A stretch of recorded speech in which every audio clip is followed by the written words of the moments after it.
Assalamualaikum. I am Abu Yusuf. Today I will discuss about C programming languages.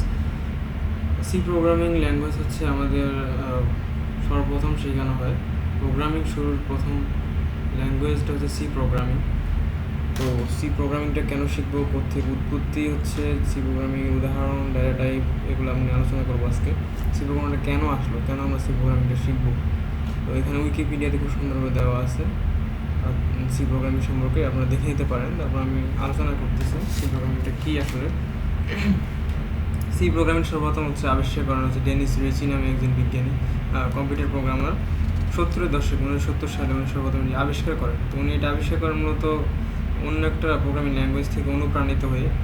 সেটা হচ্ছে BCPL নামে একটা programming language ছিল, ওইটা থেকে। তো ওইটা BCPL প্রোগ্রামিং ল্যাঙ্গুয়েজটা আরেকটা প্রোগ্রামিং ল্যাঙ্গুয়েজ থেকে আসছে, সেটা হলো শুধু বি নামে একটা প্রোগ্রামিং ল্যাঙ্গুয়েজ। তো 1970-এর দিকে ডেনিস রিচি নামক প্রোগ্রামার উনি সি প্রোগ্রামিংটা তৈরি করেন সর্বপ্রথম।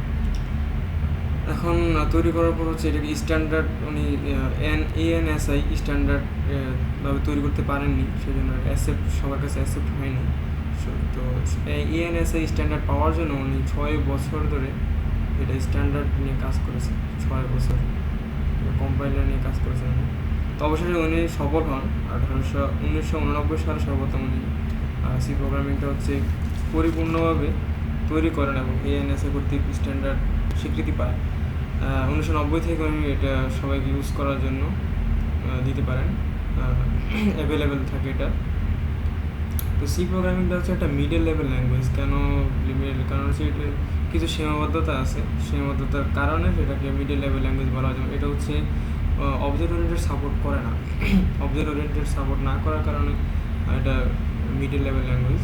আরও কিছু সীমাবদ্ধতা আছে, এটা আমরা পরে জানবো। এখন কথা যে সিটা এক ধরনের সিস্টেম সফটওয়্যার ডেভেলপ করার জন্য এই ল্যাঙ্গুয়েজটা ব্যবহার করা হয়। সিস্টেম সফটওয়্যারটা আসলে কী?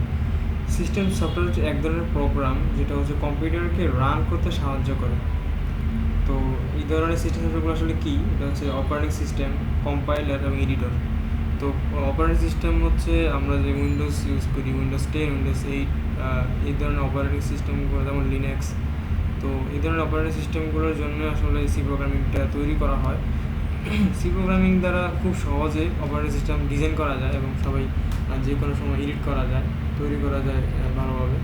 তো অন্যান্য ল্যাঙ্গুয়েজ দিয়ে অত সহজে তৈরি করা যায় না, সেই জন্য সি প্রোগ্রামিংটা বেশি ব্যবহার করা হয় শুধুমাত্র উইন্ডোজ ল্যাঙ্গুয়েজ লেখার জন্য। উইন্ডোজ অপারেটিং সিস্টেমের জন্য এই কোডটা সবচেয়ে বেশি ইউজ করা হয়।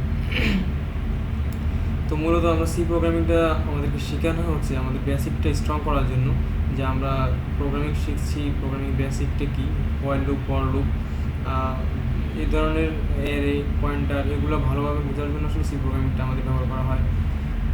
তো এখন কথা যে সি প্রোগ্রামিং আর C++ প্রোগ্রামিংয়ের পার্থক্যটা কি। সি প্রোগ্রামিং এক ধরনের প্রোগ্রামিং, C++ তাহলে কেন তৈরি করা হলো? আমি আগেই বললাম যে সি প্রোগ্রামিংটা মিডল লেভেল ল্যাঙ্গুয়েজ, এটা স্ট্যান্ডার্ড ল্যাঙ্গুয়েজ বা হাই কোয়ালিটি ল্যাঙ্গুয়েজ না। তো C++টা একটা ইনক্রিমেন্টেড ভার্সন অফ সি একটা ইনক্রিমেন্টেড ভার্সন। তো এটা অবজেক্ট ওরিয়েন্টেড সাপোর্ট করে। আর আমরা জাভা অবজেক্ট ওরিয়েন্টেড সাপোর্ট করে, কিন্তু জাভার চাইতে C++ অনেক সহজ। তো আপনি যদি C++ শিখতে চান তাহলে সি না শিখে আপনি C++ কিচ্ছু বুঝবেন না, ভালোভাবে শিখতে পারবেন না, আপনার বেসিকটা ভালোভাবে তৈরি হবে না। সেই জন্য সি শেখার পর আপনি C++ খুব সহজভাবে আয়ত্ত করতে পারবেন। তো এই সি আর C++ মধ্যে পার্থক্য, এটুকুই আজকে আমরা আলোচনা করলাম। আর এখানে উইকিপিডিয়াতে আপনি দেখতে পারেন যে সি প্রোগ্রামিংটা কী আসলে, সি প্রোগ্রামিং উৎপত্তি থেকে আসছে, কী ধরনের সিনটেক্স আমরা আসলে ইউজ করে থাকি সি প্রোগ্রামিংয়ে, আর কী ধরনের অপারেটর ইউজ করে থাকি, এগুলো খুব সুন্দরভাবে দেওয়া আছে। কোড কীভাবে লিখবো সেটা খুব সুন্দরভাবে দেওয়া আছে, ডেটা টাইপ দেওয়া আছে। এগুলো খুব ভালো দেখে নিতে পারেন আপনার ইন্টারেস্টের জন্য, কিউরিওসিটির জন্য। এই ছিল সি প্রোগ্রামিং নিয়ে কথাবার্তা। তো যারা প্রথম প্রোগ্রামিং শুরু করে তারা সি প্রোগ্রামিং ভালোবাসে, যারা শিখে না, যারা অবহেলা করে যে সি প্রোগ্রামিং শিখবো না, পরবর্তী দিকে দেখা যাচ্ছে যে প্রোগ্রামিংয়ের যে বেস, প্রোগ্রামিংয়ের বেসিক তারা শিখে না। পরবর্তী অন্যান্য প্রোগ্রামিং ল্যাঙ্গুয়েজ শিখতে গিয়ে তারা অনেক প্রবলেমের সম্মুখীন হয়, যেটা আসলে তারা কখনোই রিকভার করতে পারে না।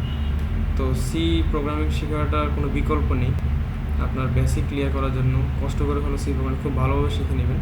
পরবর্তীতে অন্য কোনো যে কোনো ল্যাঙ্গুয়েজ আপনি শিখতে চান আপনি শিখতে পারবেন। তো সি শেখার কোনো বিকল্প নেই, সি খুব ভালোভাবে শিখে নেবেন। এই ছিল আজকে আমাদের সি নিয়ে কথাবার্তা। ধন্যবাদ সবাইকে। পরবর্তীতে আমরা সি প্রোগ্রামিংয়ের অন্যান্য কোড নিয়ে আলোচনা করব, কীভাবে সি প্রোগ্রামিং কোড লেখা যায় এই ধরনের আলোচনা করব। ধন্যবাদ সবাই। আসসালামু আলাইকুম।